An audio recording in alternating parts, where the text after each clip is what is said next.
चलिए तो स्टार्ट करते हैं। अभी नेक्स्ट टॉपिक है हमारा जो हमें अब पढ़ना है, जो कि अभी भी हमारे गॉस की थ्योरम की एप्लीकेशन के बेस होगा। जैसे अभी तक हमने 2 वीडियो में पढ़ लिया है कि हमारे पास गॉस की थ्योरम थी और गॉस की थ्योरम के कुछ अनुप्रयोग थे, यानी कि उनकी एप्लीकेशन थी। ठीक है, तो गॉस की एप्लीकेशन की अगर बात की जाए तो सबसे पहले हमने पढ़ा था कि एक अनंत लंबाई के तार की वजह से उसकी सेंटर से r दूरी पर वैद्युत क्षेत्र की तीव्रता क्या होगी। ऐसे ही हमने सेकंड एप्लीकेशन में पढ़ा था कि अगर मेरे पास कोई एक अनंत विस्तार की कोई शीट है, उसकी वजह से किसी एक दूरी पर स्थित किसी बिंदु पर वैद्युत क्षेत्र की तीव्रता क्या होती है। तो हमारे पास जो वैद्युत क्षेत्र की तीव्रता आई थी अनंत विस्तार की प्लेट की वजह से, वो आई थी σ/2ε0। ठीक है, अब हमें जो थर्ड एप्लीकेशन करनी है उसमें हमें ये समझना है कि अगर मेरे पास कोई भी एक ऐसी प्लेट है जो कि कुचालक भी हो सकती है या फिर सुचालक भी हो सकती है, यानी कि हम चालक या कुचालक की बात कर सकते हैं। ठीक है, तो अब जैसे हमने एक शीट ली थी, वो शीट ना होकर मेरे पास प्लेट हो सकती है। ठीक है, तो बात आती है चालक और कुचालक की। तो पहले हमें ये डिफरेंस क्लियर होना चाहिए कि चालक क्या होते हैं और कुचालक क्या होते हैं। देखो, चालक आपने पढ़ा है, बहुत अच्छे से पढ़ा होगा कि जो चालक या फिर हम कह सकते हैं कंडक्टर होते हैं, उनमें करंट को हम फ्लो करा सकते हैं। ठीक है, तो चालक वे पदार्थ होते हैं जिनमें धारा को आसानी से क्या किया जा सकता है, ट्रांसफ़र किया जा सकता है। जबकि कुचालक कौन से होते हैं, या कुचालक को इंग्लिश में कहते हैं इंडक्टर। इंडक्टर वह वस्तुएं होती हैं जिसमें कि हम आवेश या धारा को ईजिली प्रवाहित नहीं कर सकते, यानी कि जिनमें करंट को ईजिली ट्रांसपोर्ट नहीं किया जा सकता। ठीक है, तो कंडक्टर के लिए अगर एग्जाम्पल की बात की जाए तो एक आयरन रॉड, आयरन की जो रॉड होती है वो एक बहुत अच्छा चालक है। और अगर बात की जाए कोई वुडन ब्लॉक, वुडन ब्लॉक एक बहुत अच्छा एग्जाम्पल है किसका, कुचालक का या फिर इंडक्टर का। ठीक है, तो हम ये दोनों चीज़ें पढ़ चुके हैं पहले भी, और अभी हम इनके बारे में थोड़ा सा डिस्कशन करते हैं। वो ये कि अगर मेरे पास कोई एक चालक प्लेट है, मतलब कि मेरे पास एक आयरन प्लेट है, अगर मैं इस आयरन प्लेट पर कैसे भी करके कोई करंट अप्लाई करता हूँ, जैसे मैं मान लो कि इस पर एक बैटरी बना देता हूँ, बैटरी लगा दी मैंने, तो ये क्या करेगा, इस पर करंट फ्लो करेगा। तो बैटरी के लगाने की वजह से चालक प्लेट पर करंट फ्लो होना स्टार्ट हो जाएगा। अब एक बात बताओ, चालक प्लेट को जब हम एक एंड से करंट सप्लाई दें और दूसरे एंड पर अगर हम उसे पकड़ते हैं, तो क्या हमें वहाँ पर करंट फील हो सकता है? तो बिल्कुल होता है। तो हमें करंट फील हो सकता है, क्योंकि यहाँ पर होता क्या है कि जब हम इसको करंट प्रोवाइड करते हैं, यानी कि हम जब प्लेट को, चालक प्लेट को आवेशित करते हैं, तो वह आवेश एक एंड से ट्रांसपोर्ट होकर दूसरे एंड तक चला जाता है। मतलब कि मान लो मैंने इसको धारा प्रवाहित की है, मतलब मैंने इसको आवेशित किया है, तो ये आवेश एक एंड से ट्रांसपोर्ट होकर दूसरे एंड पर चला जाता है, जो कि जाने का एंड ये होगा कुछ, या फिर मैं मान सकता हूँ कि कुछ इस एंड से जा रहा होगा, लेकिन पहुंच तो जाएगा ना। तो इसका मतलब क्या है कि हम ये कह सकते हैं कि जब हम किसी भी चालक वस्तुओं पर धारा प्रवाहित करते हैं, तो उन पर आवेश हमेशा सरफेस पर फ्लो होते हुए पूरे सरफेस पर फैल जाता है, और वह सरफेस पर फैलने के कारण अंदर जा नहीं पाता है, जिसकी वजह से उसके अंदर आवेश की मात्रा कितनी होगी, 0, क्योंकि आवेश हमेशा चालक वस्तुओं के सरफेस पर फ्लो करता है, कभी भी उसके अंदर नहीं जाता। अगर ये आवेश सरफेस के अंदर चला जाता तो बाहर नहीं बचेगा, और जब बाहर नहीं बचेगा तो आपको करंट लगेगा ही नहीं, क्योंकि अगर आपने इसको आवेश दिया धारा प्रवाहित करने के लिए और ये अंदर चला गया तुरंत, तो बाहर तो पहुंचेगा ही नहीं, और जब ये बाहर नहीं जा रहा है तो आपको करंट लगेगा, बिल्कुल नहीं लगेगा। तो इसका मतलब क्या हुआ कि कुचालक प्लेटों पर जब आप धारा प्रवाहित करते हैं तो उसका आवेश सीधे कहाँ चला जाता है, अंदर चला जाता है, और अंदर जाने की वजह से वो कहाँ नहीं मिलेगा, सरफेस पर आपको वो नहीं मिलेगा। और जब वो सरफेस पर नहीं मिलेगा तो आपको करंट लगने के चांस हैं, मतलब यहाँ से करंट यहाँ तक आ पाएगा तो नहीं आ पाएगा। क्यों? क्योंकि वो सारा का सारा आवेश कहाँ चला गया, वस्तु के अंदर चला गया, सरफेस पे नहीं टिका। और जब सरफेस पे नहीं होगा तो इसी वजह से आपको एक एंड पर धारा प्रवाहित करने पर दूसरे एंड पर आपको करंट नहीं लग सकता। तो ये कहाँ होता है, सिर्फ कुचालक वस्तुओं में। तो कुचालक वस्तुएं कौन सी होती हैं जिनमें धारा प्रवाहित तो की जाती है, लेकिन धारा प्रवाहित करने की वजह से उनमें जो आवेश होता है वो हमेशा वस्तु के अंदर चला जाता है। जबकि सुचालक या चालकों में क्या होता है, जब आप आवेश प्रवाहित करते हैं तो वो आवेश हमेशा वस्तुओं के बाहर या सरफेस पर ही रहता है, कभी भी उसके अंदर नहीं जा पाता है। और आवेश ना जा पाने की वजह से एक बात बताओ, Q कितना हो रहेगा, 0। और आपको एक बात और पता है, E बराबर होता है 1/4πε0 Q/r²। अगर Q ही 0 कर दिया जाए तो वैद्युत क्षेत्र की तीव्रता कितनी होगी, 0। यानी कि हम ये कह सकते हैं कि सुचालक वस्तुओं के अंदर वैद्युत क्षेत्र की तीव्रता हमेशा कितनी रहती है, 0, क्योंकि आवेश नहीं होगा। जबकि कुचालक वस्तुओं के सरफेस पर वैद्युत क्षेत्र की तीव्रता क्या मानी जाएगी, 0, क्योंकि आवेश नहीं होगा, लेकिन अंदर होगी। तो ये चीज़ें समझ आ गई। तो ये चीज़ आपको अच्छे से ध्यान रखनी है, कहाँ पर क्या हो रहा है और कहाँ पर कौन सा केस फॉलो किया जाएगा। तो इसका मतलब समझ आ गया होगा आपको।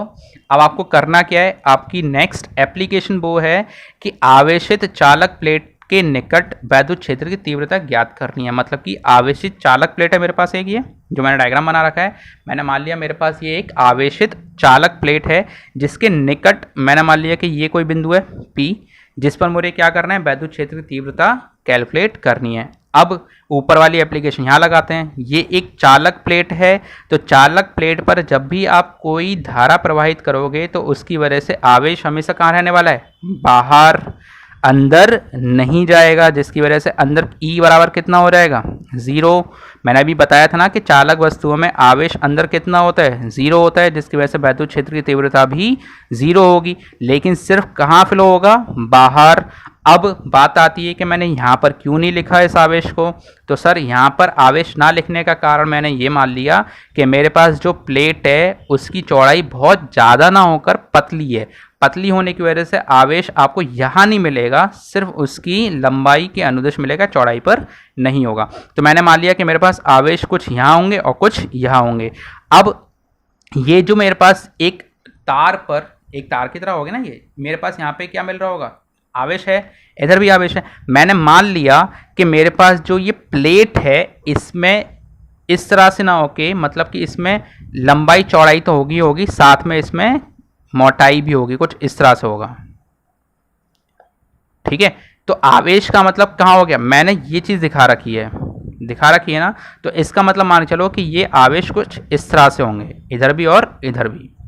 ठीक है, तो आवेश का इस पॉइंट पे कहीं ना कहीं क्या माना रहेगा, आवेशित चादर हो गई, और ये वाली भी क्या हो रहेगी, आवेशित चादर हो जाएगी। मतलब कि यहाँ पर प्लेट के एक लेंथ पर आपको क्या दिख रहा है, आवेश। ऐसे यहाँ पे भी आवेश दिख रहे हैं। तो ये जो आवेश हैं ये यहाँ पे माने जाएंगे कि ये एक चादर पर एक समान रूप से वितरित हो चुके हैं, जिसकी आवेश घनत्व कितना है, सिग्मा।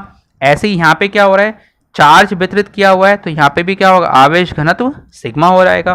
तो मैंने मान लिया कि मेरे पास एक चालक प्लेट है जिस पे मैंने धारा को प्रवाहित किया और उन पे आवेश एक समान रूप से वितरित हो चुका है, जिसके अंदर आवेश की मात्रा 0 होगी, जिसकी वजह से वैद्युत क्षेत्र की तीव्रता कितनी हो रहेगी, 0। लेकिन आवेश हमेशा उसके बाहर सरफेस पर बना रहेगा, जिस आवेश का आवेश घनत्व कितना होगा, सिग्मा, और इसका भी कितना होगा, सिग्मा। तो मैंने मान लिया कि यहाँ पे जो आवेश एक समान रूप से वितरित हो रहा है उसका आवेश घनत्व कितना है, सिग्मा, एक एंड पर, और दूसरे एंड पर भी कितना है, सिग्मा। अब मैं क्या करता हूं कि मैं इस प्लेट की वजह से बिंदु P पर क्या निकालूंगा, वैद्युत क्षेत्र की तीव्रता, जो कि कहां होगी, बाहर की ओर होगी।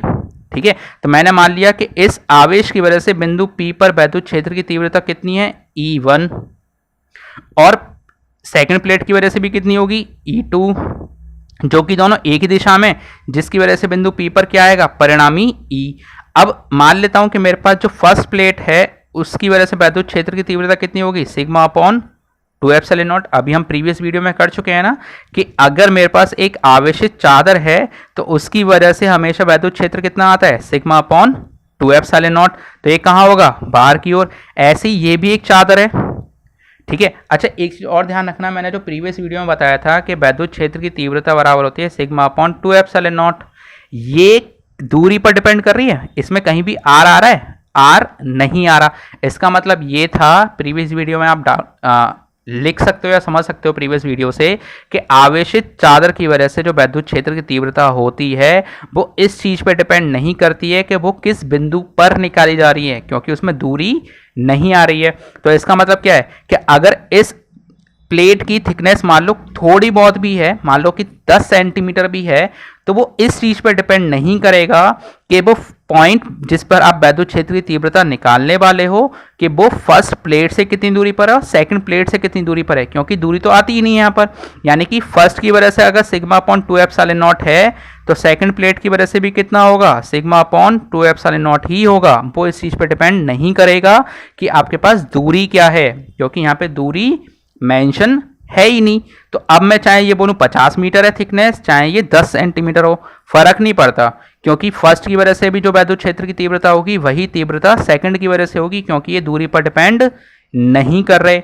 अब अगर हम बोलूं कि कुल परिणामी वैद्युत क्षेत्र कितना होगा, तो देखो दोनों की दिशा एक ही दिशा में, दोनों एक ही दिशा में ना, तो दोनों क्या हो रहेंगे, ऐड, तो ई फर्स्ट प्लस ई सेकंड, तो ये कितना था, सिग्मा अपॉन 2 एप्सिलॉन नॉट, तो और सेकंड भी वाला भी कितना है, सिग्मा अपॉन 2 एप्सिलॉन नॉट, तो कितना आ गया, सिग्मा अपॉन एप्सिलॉन नॉट। यानी कि ये भी दूरी पर डिपेंड नहीं कर रहा, लेकिन यहाँ पे 2 शीट बन गई आपके पास, तो 2 शीट होने की वजह से वो पहले का डबल हो चुका है। पहले आ रहा था सिग्मा अपॉन 2 एप्सिलॉन नॉट और अब आ रहा है सिग्मा अपॉन एप्सिलॉन नॉट। मतलब हम ये कह सकते हैं कि अगर आपके पास एक परिमित मोटाई की चालक प्लेट हो तो उसकी वजह से हमेशा वैद्युत क्षेत्र की तीव्रता अनंत विस्तार की चादर की वजह से आने वाली वैद्युत क्षेत्र की तीव्रता के दुगनी होती है, क्योंकि देखो 2 यहाँ से हट चुका है। तो और साथ ही साथ दोनों में से कोई भी इस बात पर डिपेंड नहीं करता कि चादर या प्लेट से बिंदु P कितनी दूरी पर स्थित है, क्योंकि ये दूरी के इंडिपेंडेंट होता है। ठीक है, और साथ ही साथ यह ध्यान रखोगे कि धन आवेश होने की वजह से वैद्युत क्षेत्र हमेशा कहाँ होगा, बाहर की ओर। ठीक है, अब इसकी एक नेक्स्ट एप्लीकेशन और है, जैसा अभी हमने किया चालक, ऐसे ही हमें करना है नेक्स्ट कुचालक की वजह से या अचालक की वजह से। अब कुचालक और अचालक समझ लेते हैं, और ये आपकी इसकी एप्लीकेशन है जो प्लेटों पर आधारित है। अब मैंने आपको ये बताया था कि अगर आपके पास कोई भी कुचालक प्लेट हो तो कुचालक प्लेट में हमेशा आवेश बाहर ना होके अंदर चला रहा था। देखो ये कहाँ चला गया, अंदर। तो मैंने क्या किया, अभी यहाँ पर आपको करना ये है कि आपके पास समान पृष्ठ घनत्व की 2 प्लेट हैं जिनमें कि एक धनावेशित है और एक ऋण आवेशित है।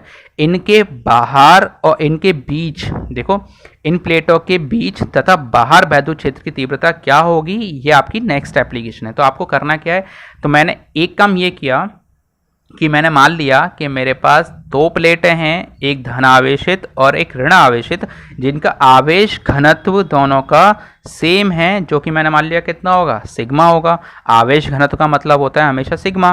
ठीक है, अगर वो प्लेट हो या चादर हो, अगर वो आपके पास रॉड है तो हमेशा क्या होगा, वो लैम्डा। तो ये चीज ध्यान रखो, रॉड की वजह से लैम्डा होता है, शीट या चादर की वजह से हमेशा वो सिग्मा होगा।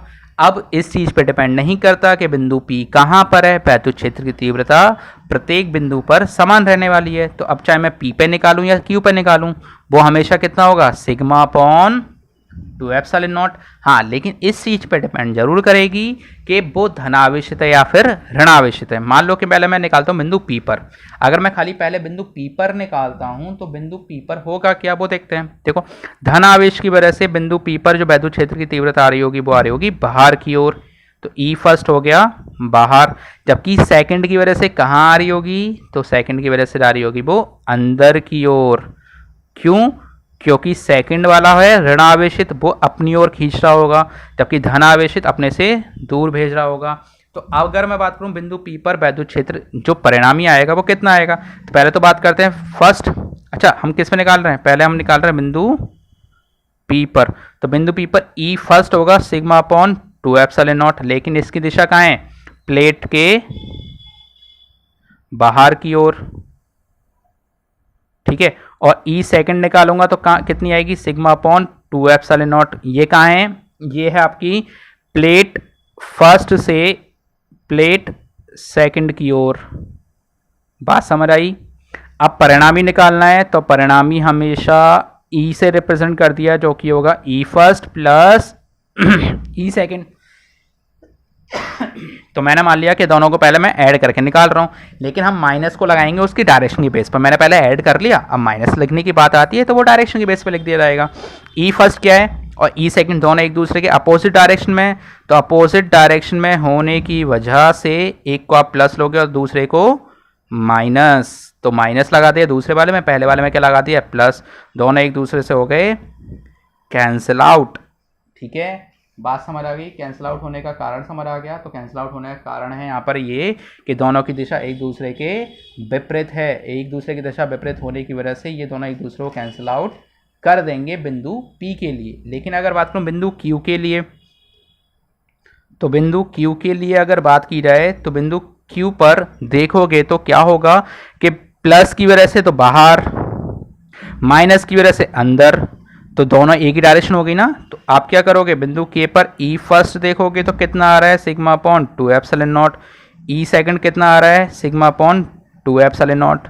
देखोगे तो कहाँ है प्लेट सेकंड की ओर, ये भी कहाँ है प्लेट सेकंड की ओर, तो दोनों ही सेकंड की ओर है ना। और दोनों ही सेकंड होने की वजह से आप जब परिणामी निकालोगे तो क्या लिखोगे, ई फर्स्ट प्लस ई सेकंड, तो दोनों मिला के कितना हो जाएगा ई upon 2 epsilon not plus sigma upon 2 epsilon not बराबर हो गया सिग्मा अपॉन एप्सिलॉन नॉट। तो इसका मतलब क्या हो गया, इसका मतलब हुआ कि दोनों प्लेट अगर आप देखोगे अपोजिट आवेश की हैं तो बीच में तो ऐड हो जाता है, लेकिन बाहर दोनों एक दूसरे को क्या कर देंगे कैंसिल आउट। अगर हम बोलो ना बिंदु ए को ले लेते हैं आर, अगर इस पर निकालना है तो देखो प्लस की वजह से बाहर और माइनस की वजह से अंदर, तो दोनों एक दूसरे को क्या कर देंगे कैंसिल आउट। तो इसका मतलब क्या हुआ कि अगर आपके पास दो अपोजिट आवेश की प्लेटें हैं तो उनके बीच में तो वैद्युत क्षेत्र निकाला जा सकता है, जबकि उनके बाहर किसी भी साइड पर देखोगे तो हमेशा कितना होगा जीरो। अब अगर बिंदु Q की बात करूं, चाहे वो बीच में हो, चाहे वो यहाँ हो, चाहे वो यहाँ हो या कहीं भी हो, बिंदु Q कहीं भी हो कोई फर्क नहीं पड़ता, आंसर हमेशा कितना आएगा सिग्मा अपॉन एप्सिलॉन नॉट। और बिंदु P और R कहीं भी हो, कितनी भी दूर हो, कोई फर्क नहीं पड़ता, बस बाहर होनी चाहिए, तो कितना आएगा जीरो। तो आप ध्यान रखोगे कि धन आवेशित तथा ऋण आवेशित अचालक प्लेटों के बीच तो वैद्युत क्षेत्र की तीव्रता होती है सिग्मा अपॉन एप्सिलॉन नॉट, लेकिन उनके बाहर वैद्युत क्षेत्र की तीव्रता हमेशा कितनी होती है शून्य। ठीक है, तो ध्यान रखना दो असमान मतलब विपरीत आवेशों की आवेशित अचालक प्लेटों के बीच में वैद्युत क्षेत्र की तीव्रता फाइंड आउट की जा सकती है, जबकि उनके बाहर वैद्युत क्षेत्र की तीव्रता फाइंड आउट नहीं की जा सकती है। बात समझ आ गई? तो यहाँ तक आपको क्लियर हो चुका होगा और आपका ये चैप्टर भी खत्म होने वाला है, बस इसमें एक टॉपिक और बचा है, फिर ये चैप्टर आपका खत्म हो जाएगा। तो अब नेक्स्ट वीडियो में मैं चैप्टर आपका खत्म कर देता हूँ और यहाँ तक आप इसे कंप्लीट करें और फिर नेक्स्ट वीडियो में देखते हैं क्या कंप्लीट हमें करना है। ठीक है, यहाँ तक के लिए कंप्लीट करें और कोई भी चीज़ आपको अगर समझ में नहीं आती है तो प्लीज़ आप मुझे कमेंट सेक्शन में जाके बता सकते हैं। ठीक है।